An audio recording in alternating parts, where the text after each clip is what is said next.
So today I'm going to be organizing my mess of a bookshelf. I have been dying to organize this for a while now, but I just haven't really had the time, and today was just like, you know, a great day for household type things and organization and all that stuff. So I thought I would show you my process. It might be kind of fun to watch. I know I enjoy when other people are like cleaning things up or organizing or making things look better. So I thought I would share it with you guys.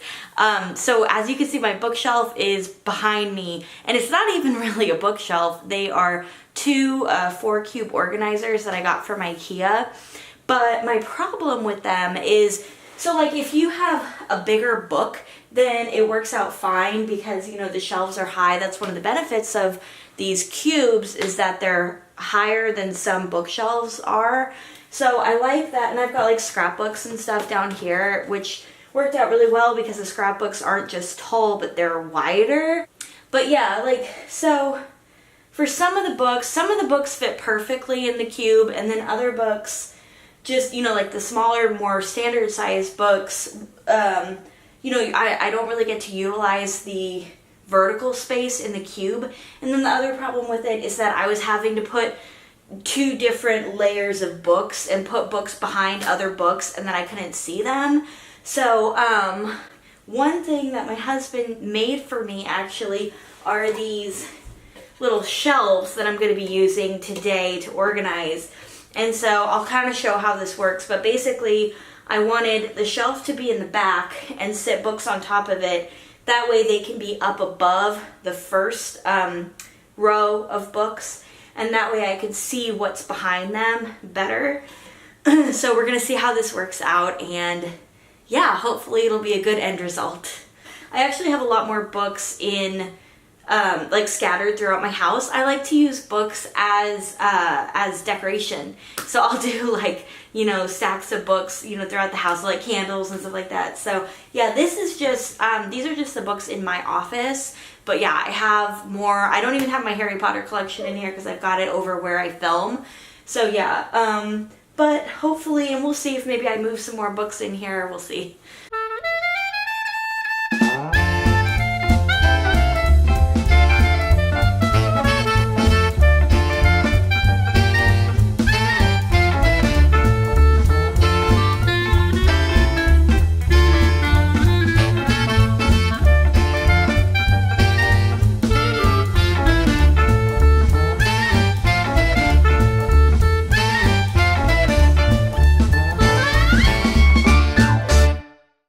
Okay, so I'm done, at least for now. Who knows, maybe in the future I might do another pass at this. But, so one of the things that I decided to do was to organize the books by color. This shelf I did sort of like a ombre effect, like yellow into orange into red. And I got some black back behind there. And then on this shelf, you can see me, I have this picture actually my friend took of when we went to the Elephant House in Edinburgh, or Edinburgh, however you pronounce it. And then I have this little Oscar statue that I got in, I think we were in LA, Hollywood, yeah.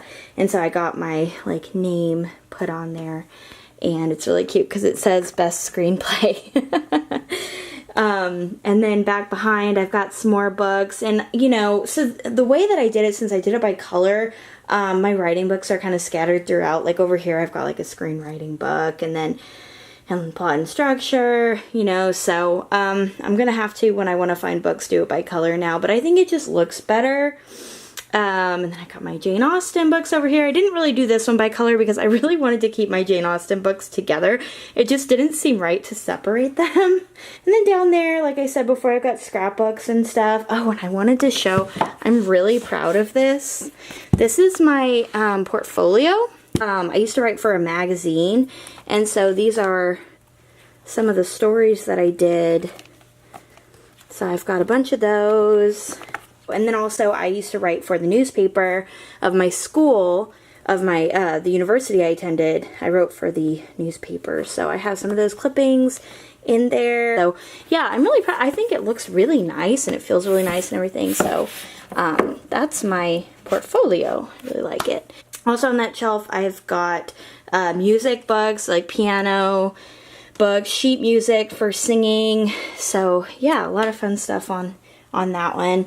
And then over on this side, I've got, I mean, more fiction, but well, it's a compilation actually, because it's got, you know, some new books that I got. So yeah, I've got like green to blue and some white back there. Chronicles of Narnia, if you feel me. And then down here, I've got, ooh, I love this one. I just got this Friends book. I just want to show you. It's so fun. I love Friends. And this book has like some really great like behind the scenes anecdotes and you know, stories and just facts. So I really love it. Love that. And then yeah, like the Sex and the City. I love especially these like companion books for my favorite shows. They're just so much fun when they give you behind the scenes information. I just love it. So cute. And then with Sex and the City also, it talks about her outfits and like how they chose them. Patricia, what's her name? Patricia Fields. How they chose, you know, the outfits that Carrie was going to wear and, you know, ultimately be known for. So, but then on this one, I've got like some, you know, religious books, and then my high school diploma, and then I've got some more like little, I've got a ton of language books. I've got mostly French, but then I've got like a Nepali one because my husband's Nepali. So yeah, and then over here I've got my Shel Silverstein collection shelf. He has to have his own shelf. I couldn't intermingle him with other books. That's everything I have in here. And then like I said, you know, I've got other books like throughout my house. Just, you know, I don't even have any of my Harry Potter books in here. I think it looks a lot better now than it did before, kind of by color. So yeah. And I do plan on doing a full office tour. That'll be coming next.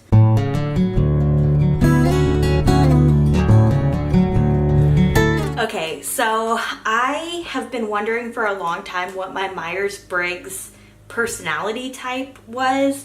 I've done other personality tests in the past. There was one that we did for work actually, and it's like a color code. It's your personality type in colors, and so it would be like gold, blue, green, orange, you know, and you could have like a dominant color and a secondary color, and I actually don't really remember what my colors were, but or what that test was called, but yeah, and I couldn't remember if I took this one in the past or not, but I see everyone, you know, on social media and stuff has their Myers-Briggs personality letters, so I wanted to know what mine were. And so my results were, drum roll, INFJ. So yeah, intuitive, which I knew. I'm not really surprised because I mean most people have a general idea of their personality anyway. N was intuition, and that's the one that I was like a little bit on the fence. The sensing, there were some that sounded like me, like you can recall vivid details from memories, and improvising from past experience, which also sounded like me. So I was kind of on the fence, but it said, you know, usually there's one that's just like a little bit more, just like more prominent. The judgment one, oh, and then the feeling, right? The judging, at first I was like, I hope that's not me, because I was taking it more like judgmental, but no, it's actually planning. So, you know, that totally makes sense. I'm more of a plotter, and I'm just like really uncomfortable if I don't have a plan. So that made a lot of sense.